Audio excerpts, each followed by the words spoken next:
welcome back to the channel. My name is Shirley, and in today's video we're talking about the modern day homemaker and how she can succeed in today's world. I started thinking about my grandmothers and how they managed their homes.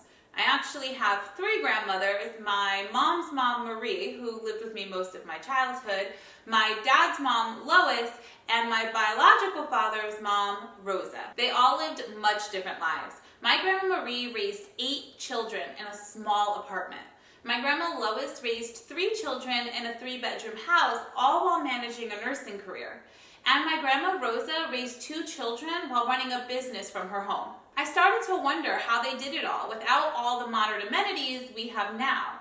My grandmothers didn't have dishwashers, cell phones, or large capacity washers and dryers like we do now. My grandmothers all lived modest lives, but they always had a hot meal on the table, their husbands had a pressed shirt, and their houses were clean and tidy. So why is it, with all these modern age luxuries, so many of us still feel overwhelmed managing our homes? I thought hard about it and figured out just how modern day homemakers can have success in the 21st century. And this is what I've come up with to save us our time and our sanity. Number 1, say goodbye to distractions. One thing we have that our grandmothers didn't are many different screens. iPads, TVs, cell phones, they're even in our refrigerator doors. We can video chat with our friends.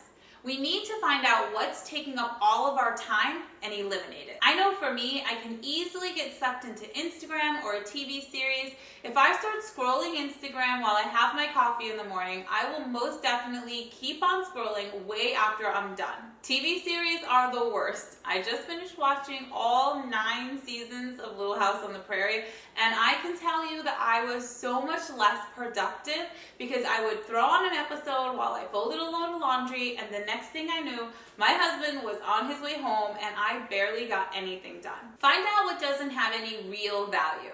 What's wasting your time? Get rid of that and learn to say no, or use it as a reward when you finish your to-do list. Before we move on to number 2, what's your biggest distraction? I've shared mine with you. Share yours with me in the comments below. Number 2, use apps and be a little tech savvy. One great thing about technology is, used right, it can be a good resource for us. It's important to be a little tech savvy. You don't need to know how to create a whole website from scratch, but little things like knowing how to check your search history so you know what websites your children have been on, or knowing how to pin a recipe to Pinterest so you can access it quickly when you're doing meal planning. Apps are a great time saver too. Some of my favorites you can use right on your desktop. One of my faves is Google Keep. This is great for jotting things down, shopping lists, whatever I need out of my head goes into Google Keep. I love that I can also add my husband to any of my notes, so I'm not the only one responsible for remembering something, or if I get sick and can't get to the store, he will automatically have our shopping list right on his phone. Mint is another one of my faves. I love that I can set spending budgets. It also combines all of my credit cards and my bank card, and I can categorize all of my spending, things like takeouts and clothes.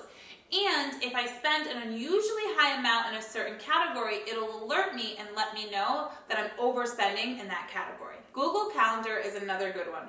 I like plugging in all of our events, deadlines, paydays, birthdays. They all go into my calendar.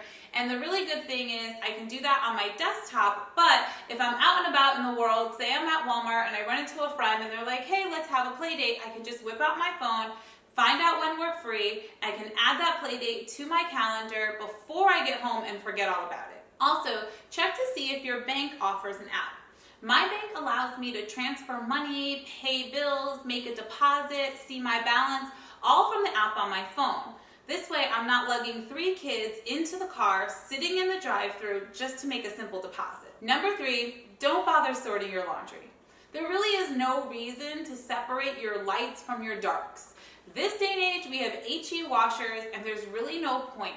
Now, I was taught I had to separate lights, darks, towels, and my white clothes. Now I will say I still separate my towels and my whites, but anything that doesn't fit in those 2 categories just goes in together. I'm even known to throw in a towel or some white clothes with my regular laundry, and I've never had a problem with it. I've never had white pants turn red or a shirt destroyed because I threw a towel in with that load.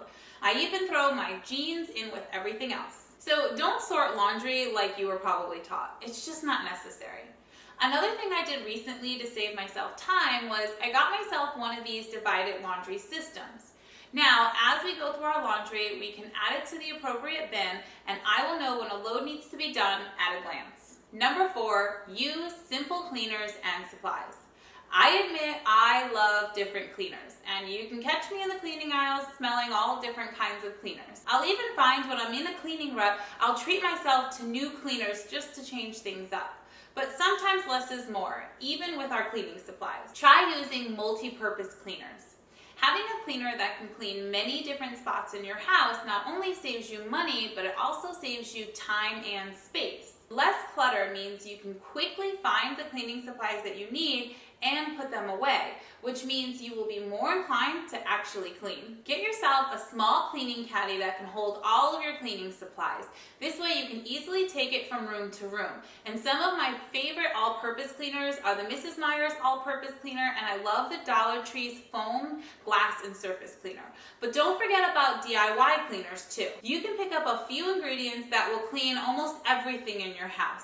In my last video on frugal homemaking, I shared with you guys a free printable to all of my tried and true favorite DIY cleaners, and I will link that in the description box below if you're interested. Most people don't like cleaning, but if you can simplify your cleaning supplies, you can get the job done in less time. Number 5, plan your meals. Nowadays, our fridges and our freezers are so much bigger than they used to be, and most of us have a chest freezer in our garage, so take advantage of it. Plan a week or even 2 weeks worth of meals in advance. Also, buy in bulk. Nowadays, you can buy in bulk, something our grandparents couldn't do. Things like BJ's, Costco's, or I know that even in my grocery store, they have club sections with larger quantity items. Take advantage of online shopping, something our grandmothers couldn't do. My grocery store will allow me to shop at home, and they will bring my groceries out to the car, or I can have them delivered to my house. They also have specials that are only offered to their shop at home customers. I almost always save more money shopping online using their online coupons than I would spending an hour in the grocery store with my kids asking for something down every aisle. Number 6, ask for help. Speaking of asking for things, one thing I advocate for is asking for help. Asking for help from your spouse or your children doesn't make you a bad housewife. Everyone needs a little help sometimes. My kids have their chores around the house.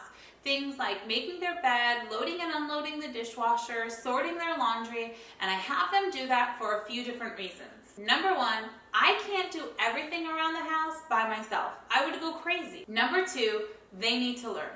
I'm not going to be around forever, and I'm not going up to their dorm to wash their laundry. Number 3, it gives them a sense of responsibility. It's important that our children learn responsibility at an early age. Most nights, my husband and my children will help me clean up after dinner. I've learned the hard way that I have to delegate some of my household chores. Number 7, enjoy the day-to-day. The way you view your role as homemaker means everything to how you will succeed. I know cooking, cleaning, and laundry can feel mundane, but remember, how you view your household tasks affects your attitude. Think about the impact you're making on your family and home. You're the one that provides a joyful place of peace and safety. If you enjoyed this homemaking video, then make sure to hit the notification bell, because in my next video, I'm going to talk about the qualities a homemaker should possess, and it might just shock you. So hit the notification bell so you don't miss it. But in the meantime, while you wait for that video, make sure to check out these 2 videos right here. I talk a lot about homemaking, cleaning, organizing, and life in general, so make sure to check out these 2 videos right here. Thank you guys so much for watching, and I'll see you next time.